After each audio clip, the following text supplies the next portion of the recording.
नमस्कार दोस्तों, आज की छोटी सी कहानी है दूसरा दीपक। एक बार की बात है, मगध साम्राज्य के सेनापति किसी व्यक्तिगत काम से चाणक्य से मिलने पाटलिपुत्र पहुंचे। शाम ढल चुकी थी। चाणक्य गंगा तट पर अपनी कुटिया में दीपक के प्रकाश में कुछ लिख रहे थे।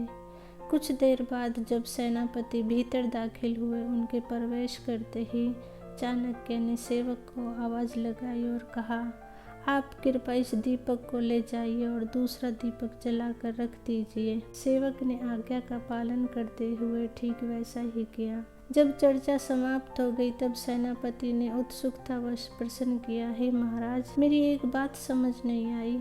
मेरे आगमन पर आपने एक दीपक बुझाकर रखवा दिया और ठीक वैसे ही दूसरा दीपक जलाकर रखने को कह दिया। जब दोनों में कोई अंतर ही ना था तो ऐसा करने का क्या औचित्य है। इस पर चाणक्य ने मुस्कुराते हुए सेनापति से कहा, भाई, पहले जब आप आए तब मैं राज्य का काम कर रहा था।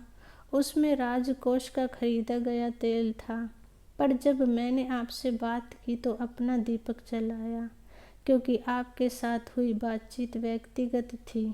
मुझे राज्य के धन को व्यक्तिगत कार्य में खर्च करने का कोई अधिकार नहीं, इसलिए मैंने ऐसा किया। उन्होंने कहना जारी रखा, स्वदेश से प्रेम का अर्थ है अपने देश की वस्तु को अपनी वस्तु समझकर उसकी रक्षा करना। ऐसा कोई काम न करना जिससे देश की महानता को आघात पहुँचे। प्रत्येक देश की अपनी संस्कृति और आदर्श होते हैं। उन आदर्शों के अनुरूप काम करने से ही देश के स्वाभिमान की रक्षा होती है। सदा खुश रहो दोस्तों। कहानी अच्छी लगी हो तो प्लीज़ लाइक, शेयर और सब्सक्राइब करें। Thank you.